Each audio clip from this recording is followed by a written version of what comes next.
Sir mobile company वालों से पता चला है कि ये दिनेश का मोबाइल भी यहीं पे है। इससे पहले महेश दिनेश को नुकसान पहुंचाए, हमें उसे बचाना होगा।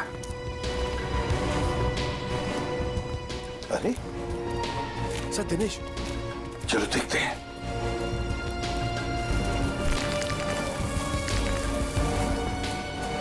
My God,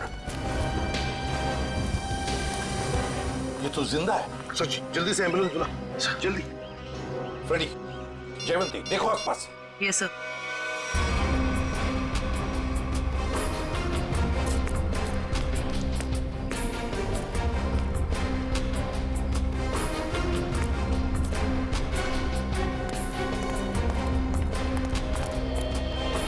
Mahesh sir. हाँ फ्रेडी, क्या हुआ? सर महेश बेहोश है। महेश, महेश। सर हाँ, ये गन पड़ी हुई थी यहाँ पे। सर हम तो सोच रहे थे कि इन सब के पीछे ये महेश है, लेकिन ये तो खुद ही बेहोश पड़ा है। हाँ, ये तो महेश के होश आने के बाद ही पता चलेगा कि ये सब किसका किया कराया है।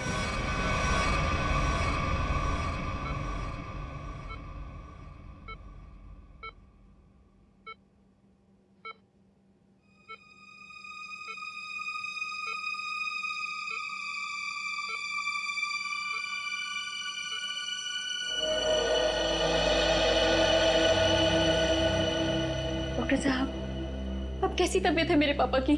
फिलहाल इनकी तबीयत नाजुक है, अभी कुछ भी कहना मुश्किल है। 48 घंटे ऑब्जर्वेशन में रखेंगे, फिर देखते हैं क्या करना है। Okay, excuse me.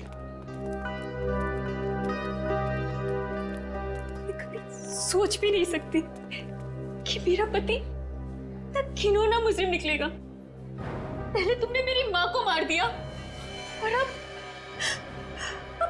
मेरे पापा पे तुमने हमला किया। ये तुम क्या कह रहे हो सुलेखा? तो मैंने ऐसा कुछ भी नहीं किया है, मैं निर्दोष हूँ, बेकसूर हूँ। मैं हर मुजरिम यही कहता है कि उसने कुछ नहीं किया, वो निरपराध है। लेकिन सारे सबूत उसी आदमी की तरफ उंगली उठाकर कह रहे हैं कि ये इस आदमी ने किया है, और वो आदमी है तुम। लेकिन सर, आपके पास ऐसा कौन सा सबूत है जो ये साबित करता है कि खून मैंने किया है? एक हो तो बताए। सबसे पहले तो तुमने हमसे झूठ बोला कि तुम पार्टी में देर से गए, लेकिन सीसीटीवी फुटेज साफ साफ दिखा रही है कि तुम पार्टी में पहले ही मौजूद थे, आशा जी की मौत से पहले। सबूत नंबर 2, 3 दिनों में 40 फोन किए तुमने आशा जी को, जबकि तुम उन्हीं के घर में रहते थे। इतने सारे फोन कॉल करने की वजह? और जिस वक्त क्राइम सीन पर दिनेश जी मिले, उस वक्त सिर्फ एक ही आदमी मौजूद था, वो तुम थे। मैं डर गया था सर, डर गया था। दरअसल बात यह है सर कि मैं नया बिजनेस चालू करना चाहता हूँ, और जिसके लिए मुझे पैसों की जरूरत थी, और मैं चाहता था कि वो पैसे मुझे सासू माँ जी दे दे। बस सर इसीलिए मैं उन्हें बार बार कॉल कर रहा था, और कोई वजह नहीं है सर।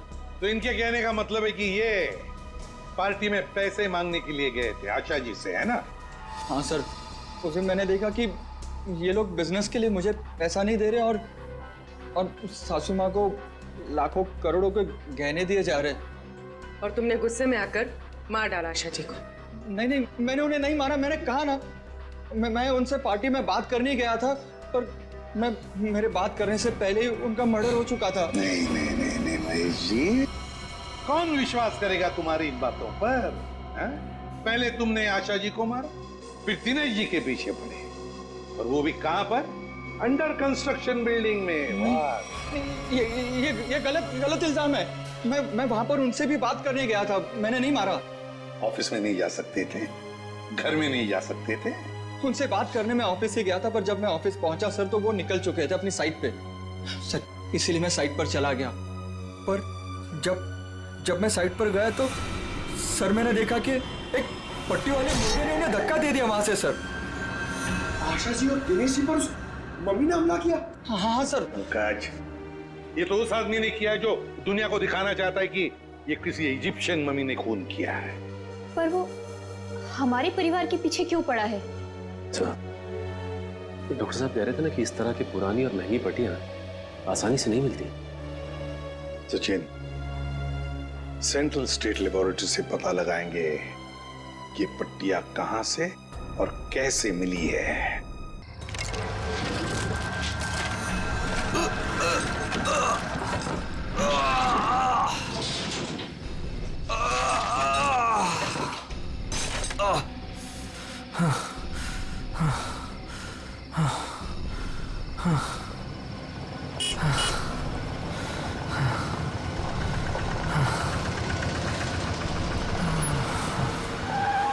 क्या हुआ भाई? अरे क्या हुआ? कोई मदद चाहिए क्या? यार मेरी गाड़ी खराब हो गई है और मुझे ये बॉक्स कहीं पहुंचाना है। हाँ वो तो ठीक है, पर है क्या इसमें? इसमें एक बहुत ही अनमोल चीज है और वक्त पे कहीं पहुंचानी पड़ेगी। मेहरबानी होगी यार तुम्हारी। हाँ हाँ चलो बॉक्स रखो। थोड़ा हाथ लगवाओ। हाँ हाँ। अरे बड़ा भारी है भैया। उठाओ। इतना बड़ा बक्सा।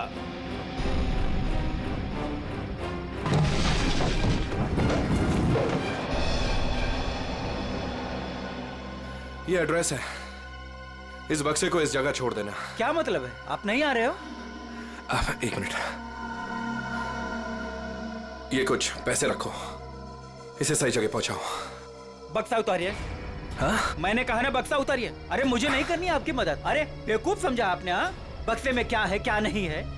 तुम ये सब रखो यार, लेकिन टाइम पे बक्सा जिस एड्रेस पे बोला है वहां पहुंचा देना। हाँ देखिए मेरी एक शर्त है, बक्सा खोल के देखूंगा मैं। अरे क्या है क्या नहीं है इसमें। सुन मेरी बात सुन, मेरी नौकरी चली जाएगी, इसे मैं नहीं खोल सकता। बस पास में तो जाना है, प्लीज लेके जाओ ना यार। ठीक है भाई, भरोसा करता हूं मैं। इंसान इंसान के ही काम आता है।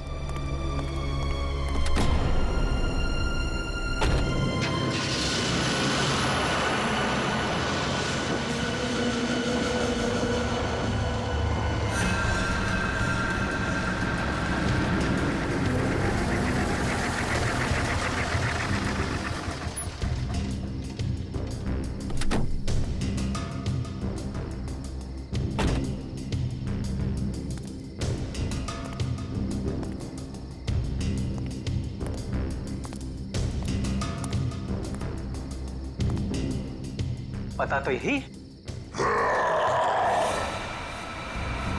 कैसी चीख!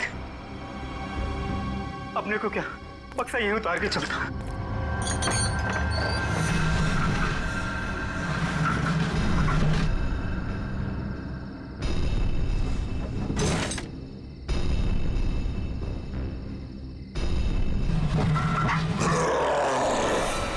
बक्से में से चीख! हे भगवान!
जरा जल्दी जल्दी हाथ पैर चलाओ तुम लोग सब लोग। 15 दिन में ये बिल्डिंग पूरी करके देनी है हमें, वक्त नहीं है हमारे पास। और सोनू, तू इतना सुस्त क्यों है? खाना वाना नहीं खाता क्या? चल जल्दी काम कर। कौन है वहां पे? मैंने पूछा कौन है वहां पे? अभी अभी तो बिल्डिंग का काम भी खत्म नहीं हुआ है और अभी से बिल्डिंग टूटने लगी। सोनू जरा देख तो।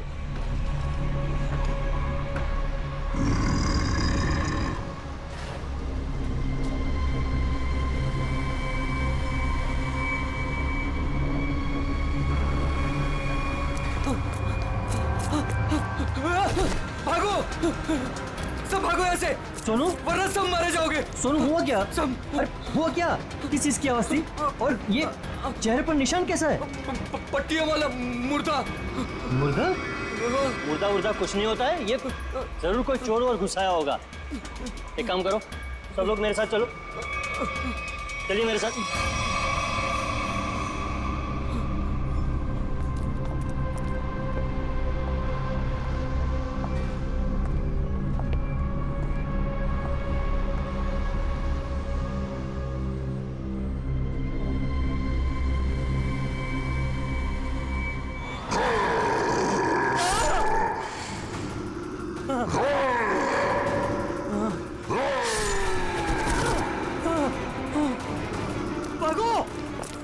भागो सब यहाँ से, भागो।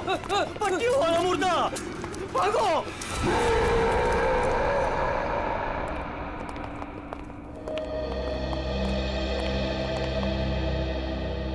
सर, मैंने और मजदूरों ने मिलकर एक फैसला किया है।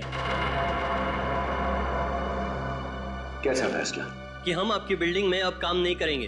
तुम क्या बकवास कर रहे हो तुम? सर, लगता है आपकी नजर कमजोर हो चुकी है, इसलिए मेरे चेहरे पर ये निशान आप देख नहीं पा रहे। ये हाँ, शराब पी के झगड़ा किया होगा। सर, ये उस आत्मा की देन है जो आपकी बिल्डिंग में है। आत्मा? क्या बकवास कर रहे हो तुम? हाँ? जानता था, मैं जानता था कि आप मेरी बातों पर विश्वास नहीं करेंगे, इसलिए मैं साथ में सोनू को भी लाया हूं। सोनू,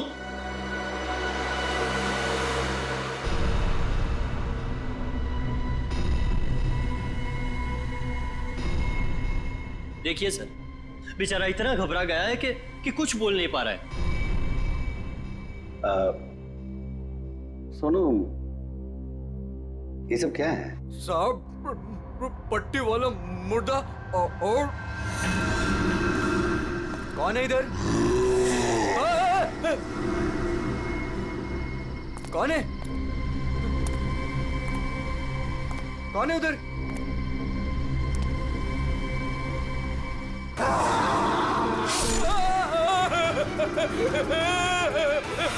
मुझे लगता है कि तुम सब लोग काम कम और नशा ज्यादा करते हो, तभी ऐसी बहकी बहकी बातें कर रहे हो। सर, अगर हमारी बातों पर यकीन ना हो तो कोई दूसरे मजदूर रख के क्यों नहीं देख लेते? जब वो अपनी आप बीती सुनाएंगे तब तो आपको विश्वास हो जाएगा ना। बिल्कुल रख लूंगा।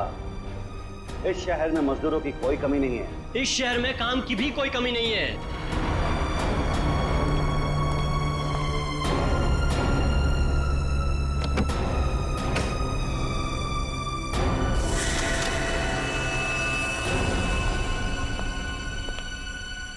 ये तुम्हारा आज तक का हिसाब। और एक बात याद रखना कि इस बिल्डिंग में मेरे और मेरे इन्वेस्टर्स के करोड़ों रुपए लगे हैं। तो तूने बाहर जाकर इस बिल्डिंग के बारे में कोई बकवास की या कोई झूठी अफवाह भी फैलाई तो फिर मुझसे बुरा कोई नहीं होगा। दिनेश, पैसे कोई पेड़ पे नहीं उगते, समझे? हाँ, और हम तुम्हारे फाइनेंसर हैं, कोई एटीएम मशीन नहीं कि जब दिल में चाहा कार्ड डाला और पैसे ले लिए। देखिए, आप लोग बेवजह भड़क रहे हैं। बेवजह?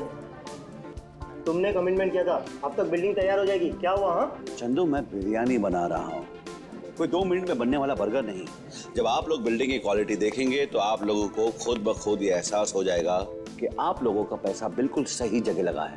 हाँ, पता चल रहा है कि इन्वेस्टमेंट कहाँ पर हो रहा है। वैसे काफी अच्छी पार्टी थी आपने अपने शादी के सालगिरह की। और Natasha, excuse me, sorry sir, मैं आप लोग को तो अपनी फ्रेंड से मिलवाना ही भूल गई। Meet, come. She is Tina, Swati. बस हमें किसी से नहीं मिलना।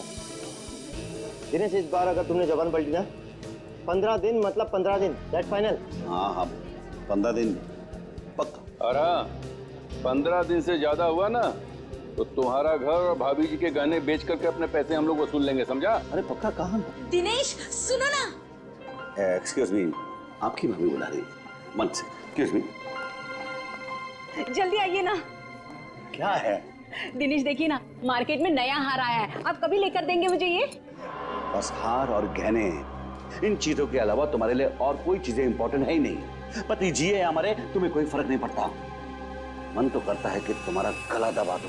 क्या बात है पापा, आप मम्मी पर इस तरह से क्यों चीख रहे हैं?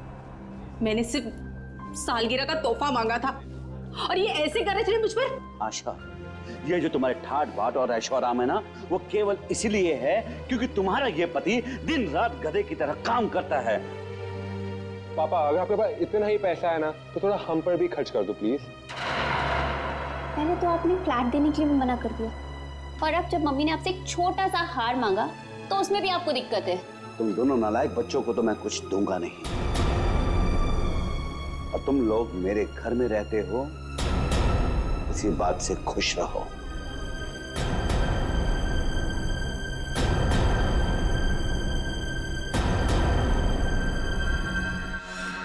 नहीं चाहिए मुझे नकली जेवर, जिंदगी भर मुझे नकली जेवर ही दिए हैं। एक छोटा सा हीरे का हार ही तो मांगा था मैंने।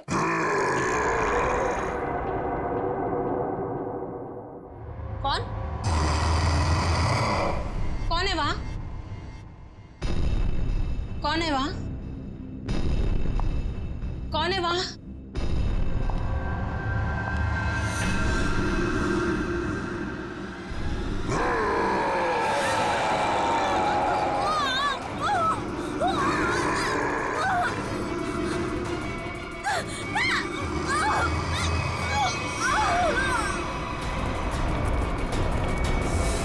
आशा, आशा, आशा, क्या मम्मी?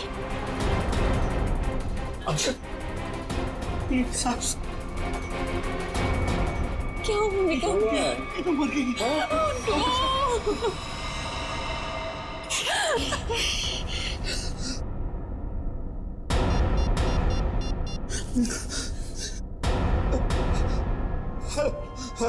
Hello CID.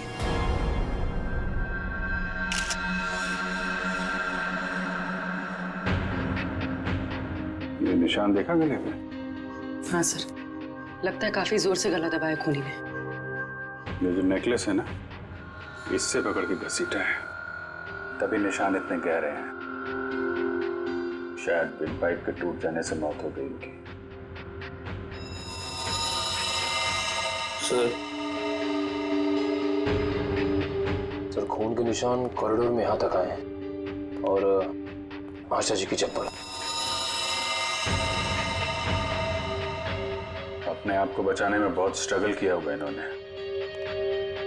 पर खूनी ज्यादा ताकतवर निकला।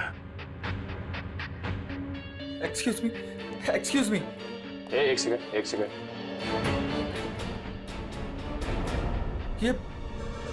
ये सब कैसे हो गया सुलेखा? आज तो इतना शुभ दिन था, शादी के सालगिरह वाले दिन। आपकी तारीफ? जी मैं सुलेखा का हस्बैंड। अच्छा, तो आशा जी आपकी सास थी? जी। सास ससुर की एनिवर्सरी पार्टी में आप काफी लेट नहीं आ रहे हैं? वो बिजनेस मीटिंग में फंस गया था, इसलिए लेट हो गया। बस अभी अभी पहुंचा हूं। ठीक है, इधर आ जाइए आप। दिनेश जी, आपको किसी पे शक है? कौन कर सकता है ऐसा काम?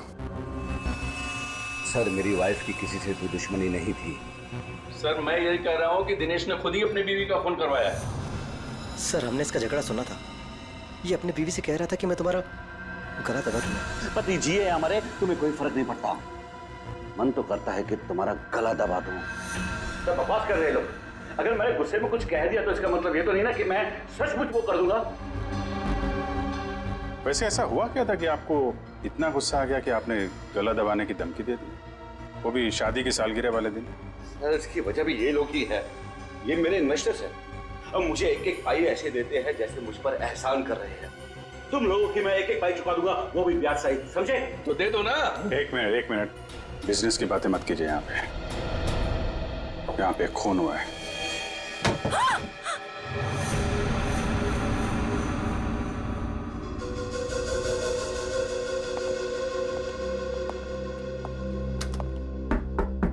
कौन है अंदर?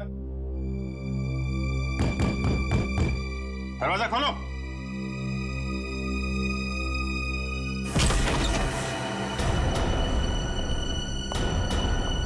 ओह माय गॉड, कौन है ये? सुनिए। छोटो, कौन हो तुम हैं? और यहाँ क्यों चुप के बैठी हो? मुर्दा पट्टियों वाला मार डालेगा। सर डरी हुई है, ऊपर से जख्मी भी। देखो, आप बिल्कुल घबराइए मत, हम लोग सीआईडी से हैं। आपका नाम क्या है? कोमल। कोमल? कोमल, आप यहाँ क्यों चुप के बैठी थी? वो पट्टियों वाला मुर्दा बाहर घूमते हुए देखा। पट्टियों वाला मुर्दा? जैसे मैं यहाँ से बाहर निकली तो पट्टियों वाला मुर्दा बाहर था।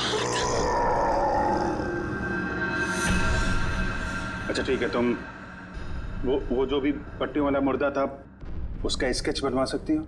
हाँ। Very good. स्केच आर्टिस्ट को बुलवाओ और इस घर का कोना कोना छान मारो, देखो खूनी के बारे में कुछ सुराग मिलता है क्या।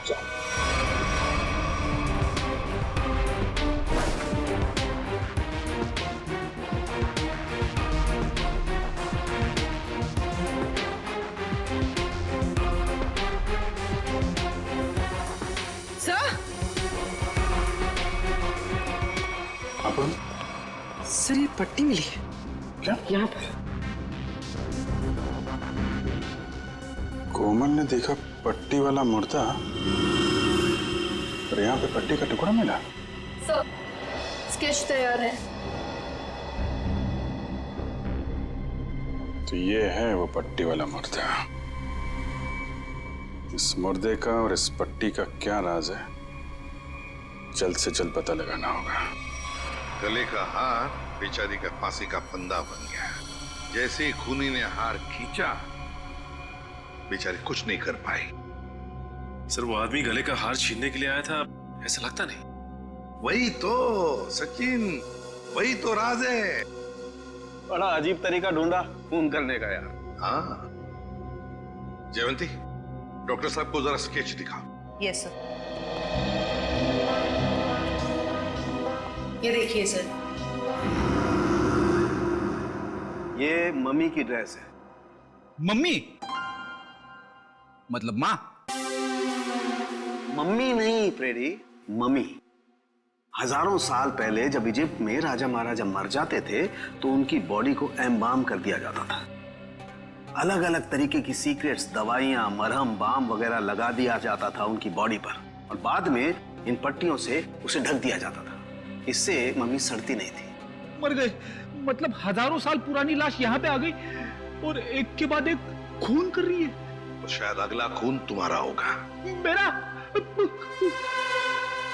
हो गया, अब चुपचाप खड़े रहो। और एक बात ध्यान में रखो, मम्मी कभी सड़ती नहीं है और ना मम्मी कभी जिंदा होती है। अच्छा सर, ये जो पट्टी का टुकड़ा हमारे हाथ लगा है, कहीं ऐसा तो नहीं कि ये खूनी के साथ हाथापाई के दौरान आशा जी के हाथ आ गया? नहीं, ऐसे नहीं हुआ। तारिका जी, आप ठीक है वहां पे? नहीं। फिर एक सीआईडी ऑफिसर बोल रहा है कि इनके हाथों में पट्टी आई थी, मतलब आई थी। सीआईडी ऑफिसर आसमान से उतरता है क्या? उससे गलती नहीं हो सकती। ये पट्टी का टुकड़ा जो आप लोग लेकर के आए हैं, ये हाथापाई में नहीं फटा है। अगर हाथापाई में फटता तो सीधा नहीं फटता, टेढ़ा मेढ़ा फटता, समझे? और ये टुकड़ा कोई मामूली टुकड़ा नहीं है। 1500 साल पुराना है ये टुकड़ा। 1500 साल? 1500 साल? 1500 साल? जी, किसी ने मम्मी की पट्टियां खरीद ली हैं। कहां से सालूंके साहब? ये इजिप्ट से? अरे यार, लोग पुरानी मम्मियां खोद खोद के निकाल रहे हैं और चोरी छिपे बाजार में बेच रहे हैं। ऐसी एक मम्मी शायद इंडिया में आ गई। बाप रे। लेकिन सर ये खूनी मम्मी बना क्यों होगा? हल्ला मचाने के लिए सचिन, हल्ला मचाने के लिए। ये खूनी चाहता है कि लोग उसे देखें और जोर जोर से चिल्लाए, मम्मी आ गई, मम्मी आ गई। ये खून उस खूनी मम्मी ने ही किया है, और वो पट्टी का टुकड़ा जानबूझकर छोड़ गया है हमारे लिए सबूत।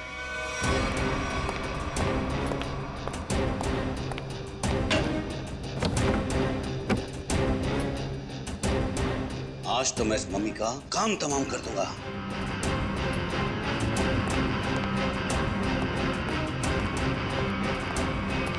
सर, ये सोनू है, दिनेश की बिल्डिंग में काम करता है। अच्छा, सोनू साहब कोई पैसा वैसा नहीं था दिनेश साहब के पास, कंगाल थे वो। एक मिनट, कंगाल थे वो, कोई पैसा वैसा नहीं था दिनेश साहब के पास, क्या मतलब क्या है? नहीं साहब, वो तो सर से लेकर पांव तक कर्जे में डूबे हुए थे, और उस बिल्डिंग की वजह से। और जब से उस पट्टी वाले मुर्दे ने हम लोगों पे हमला किया है, उस बिल्डिंग का काम भी बंद पड़ा हुआ है। पट्टी वाले खूनी ने तुम पर हमला किया? तुम पर? सर, कहीं ये वही तो नहीं जिसने आशा जी का भी खून किया? हो सकता है, बिल्कुल हो सकता है। वैसे वो पट्टी वाला खूनी दिखता कैसे है? सर, पट्टियों में लिपटा हुआ, एकदम सड़ा सा मुंह, चेहरे पे खून लगा हुआ था जैसे उसको कोई चोट लगी हो। मतलब उसकी सर आवाज भी बहुत अजीब सी थी, उसकी सर आवाज भी।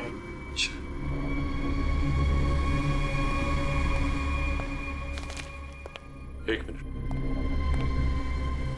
क्या वो ऐसा दिखता था? हाँ साहब, ये तो था वो। चलो ठीक है, तुम जा सकते हो। अगर जरूरत पड़ी तो हम तुम्हें फिर से बुला लेंगे। सर, ये जो कोई भी आशा जी का खून करने के लिए आया था, या तो पहले से मम्मी बन के आया था, या फिर पार्टी में आने के बाद उसने अपना हुलिया बदला है। सर, काम करते हैं, पार्टी का फुटेज देखते हैं।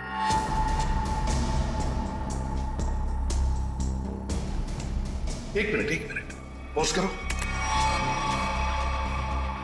ये देखो, ये है ना महेश, आशा जी की बेटी सुलेखा का पति महेश। हाँ सर, लेकिन ये तो कह रहा था कि आशा जी की मौत के बाद आया था ये पार्टी में। झूठ बोला हमसे, वो झूठ बोला। जयवंती सर, फोन करके बुला लो उसे अभी, Yes. इसी वक्त।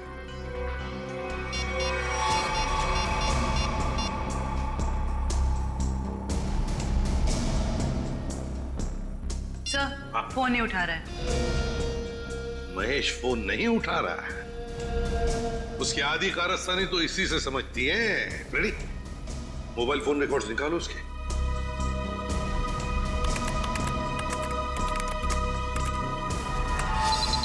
सर, ये रहे महेश के फोन कॉल रिकॉर्ड्स। 40 बार फोन किया है एक ही नंबर पे, और ये नंबर तो उसके सासू माँ का है। सर, सासू माँ से इतना ज्यादा लगाव? इस महेश से मिलना पड़ेगा। महेश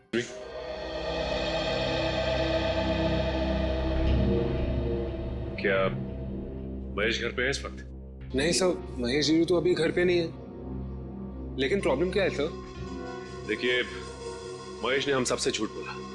जब आपकी माँ का खून हुआ, उससे पहले ही महेश वहां मौजूद था। आपका मतलब है मेरे पति ने खून किया है? देखिए, हमें उस पर शक है। लेकिन सर वो ऐसा क्यों करेंगे? पैसों के लिए। पैसों के लिए किया होगा उसने। सब पैसों के लिए? लेकिन सारा पैसा तो डैडी के पास है, उन्होंने आज तक माँ को कभी कुछ नहीं दिया। तो फिर महेश जीजू क्यों हत्या करेंगे मेरी मॉम की? अब ये सब कुछ तो हमें महेश ही बताएगा। लेकिन हाँ, अगर महेश आपसे कांटेक्ट करता है तो हमें खबर कीजिए।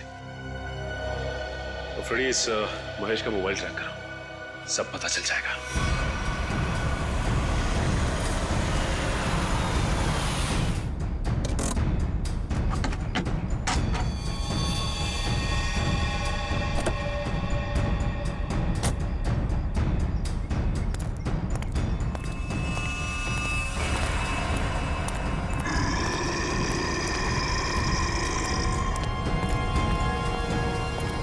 आज ये पट्टियों वाला मुर्दा मिल जाए बस।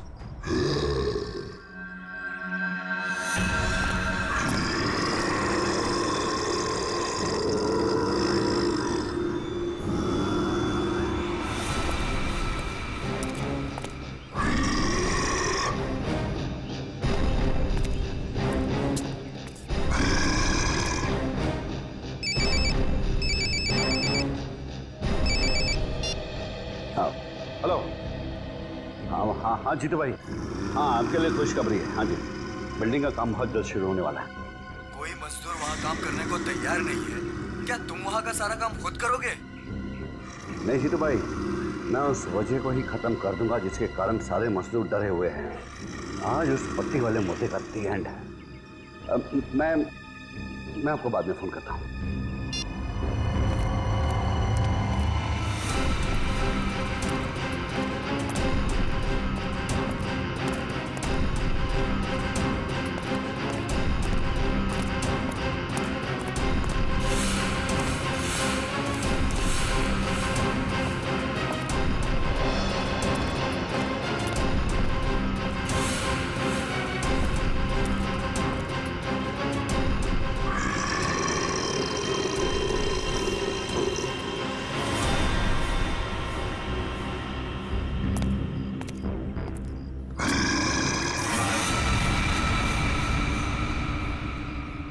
आवाज है,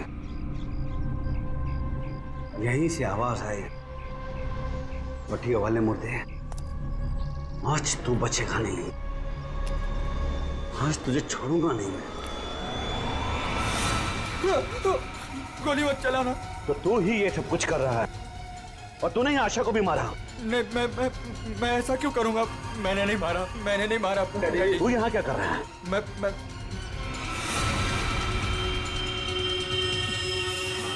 डैडी, वो आपके पीछे है। ना महेश, मैं तेरी किसी भी चाल में आने वाला नहीं। मैं सच कह रहा हूँ, वो पट्टी वाला मुर्दा आपके पीछे ही है।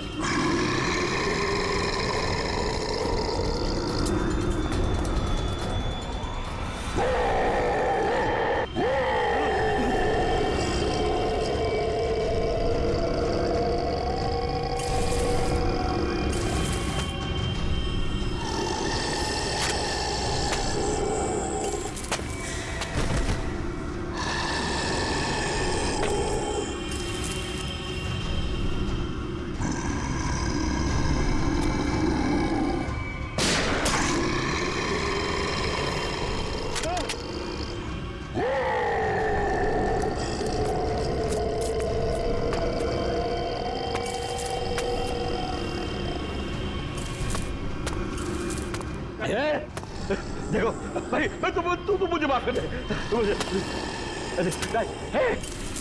क्यों मेरे पीछे पीछे कुछ भी नहीं है। देखो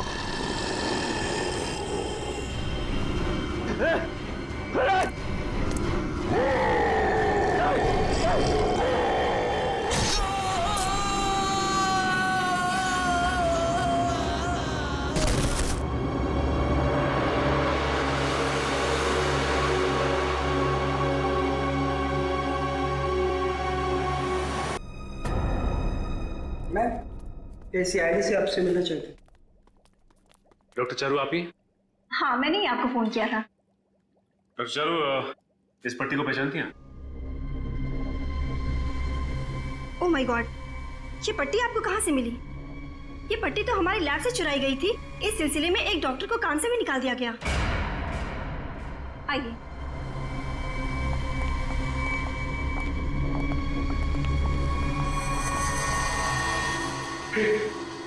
ये तो वही मम्मी है ना जो इजिप्ट में होती है। मतलब ये नींद में चलकर यहाँ पर आ गई। आप भी अच्छा मजाक कर लेते हैं। दरअसल हर साल इजिप्ट से इन मम्मीज को हमारे यहाँ रिसर्च के लिए भेजा जाता है और सर ये मम्मीज 1500 साल पुरानी है। तो क्या सिर्फ इन्हीं मम्मीज की पट्टी गायब है? हाँ सर, कुल 5 मम्मीज की पट्टियाँ चोरी हुई थी, जिसमें से 2 पे मैं काम कर रही हूँ इन्हें गलने से बचाने के लिए। अच्छा, आप कह रही थी ना कि एक डॉक्टर को काम से निकाल दिया गया पट्टी चुराने के इल्जाम में। उसकी डिटेल मिल सकती है हमें? हाँ सर, देती हूँ।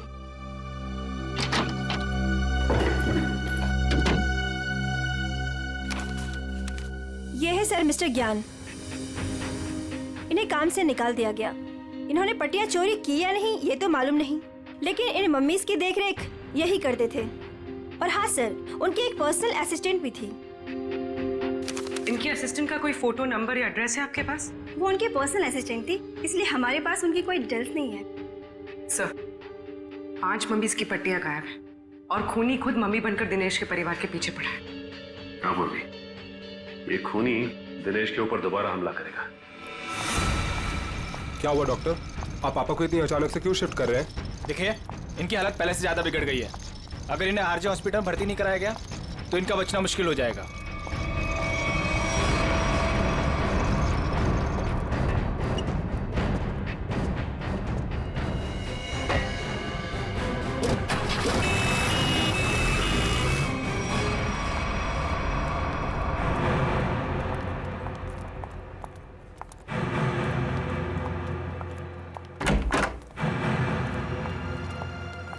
दिनेश जी तो कहीं दिखाई नहीं दे रहे यहाँ पे। वही तो, चलो देखते।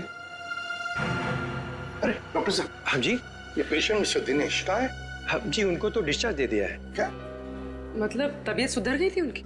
नहीं, तबीयत तो नाजुक ही थी, पर उनके परिवार वालों को शायद भरोसा नहीं था कि उनका यहाँ अच्छा इलाज होगा। तो उन्होंने दूसरे डॉक्टर को फोन किया और वो यहाँ से दूसरे हॉस्पिटल ले गए। कौन से hospital? RJ hospital. RJ hospital, उसका नंबर तो होगा ना यहाँ पर? हाँ जी, रिसेप्शन पे होगा। चलिए आइए बात करा देता हूँ।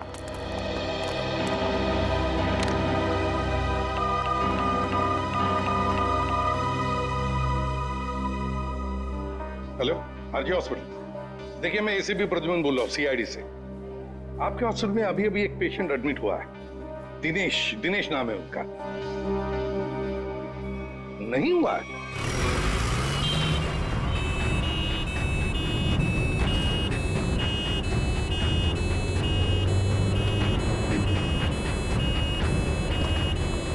काम हो गया बॉस, तीर कमान से निकल चुका है।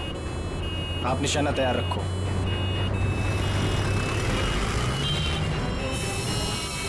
अरे धुआं कहाँ से आ रहा है?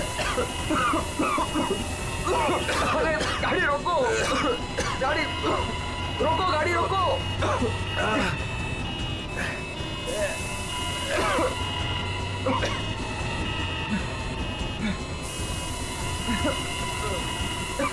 धुआं बढ़ते ही जा रहा है ये।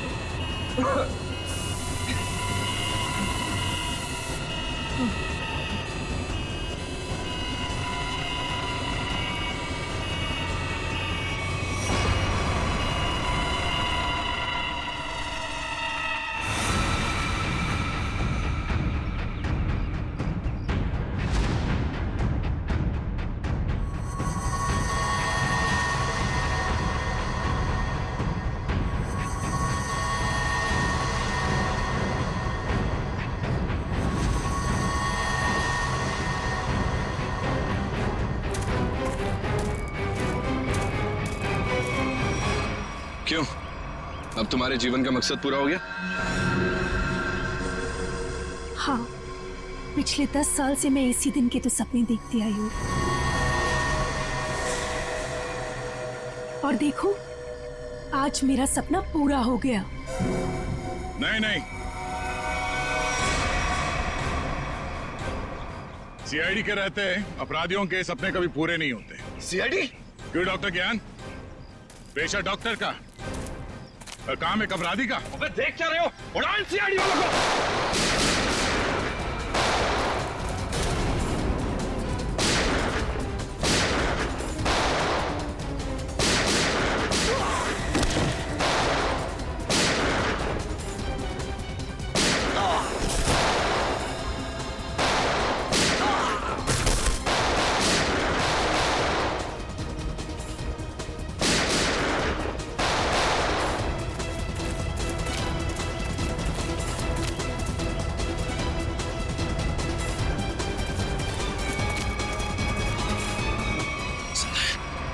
सबके सब बेहोश हैं, इनको होश में आना पड़ेगा।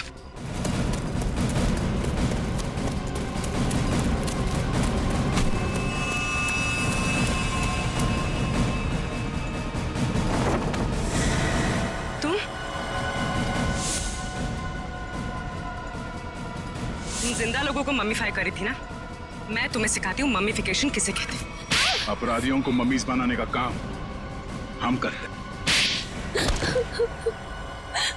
मैं दिनेश की सेक्रेटरी सिर्फ इसलिए बनी ताकि इससे अपने भाई के मौत का बदला ले सकूं, और इसलिए मैंने मम्मी बनकर इसकी बिल्डिंग में काम करने वाले लोगों पर हमला किया ताकि मम्मी की अफवाह फैल जाए। तुम कुणाल की बहन हो? नाम मत लो अपनी गंदी जबान से मेरे भाई का। एक वक्त था जब वो तुम्हारा सबसे करीबी दोस्त था, और तुमने क्या किया? दोनों साथ गए थे ना विदेश पैसा कमाने के लिए। सर, इसको सहयोग से एक मम्मी मिली, और मेरा भाई चाहता था कि वो ये मम्मी वहां की देश की सरकार को सौंप दे, लेकिन ये दिनेश उसे ग्रे मार्केट में बेचना चाहता था। सर ऐसा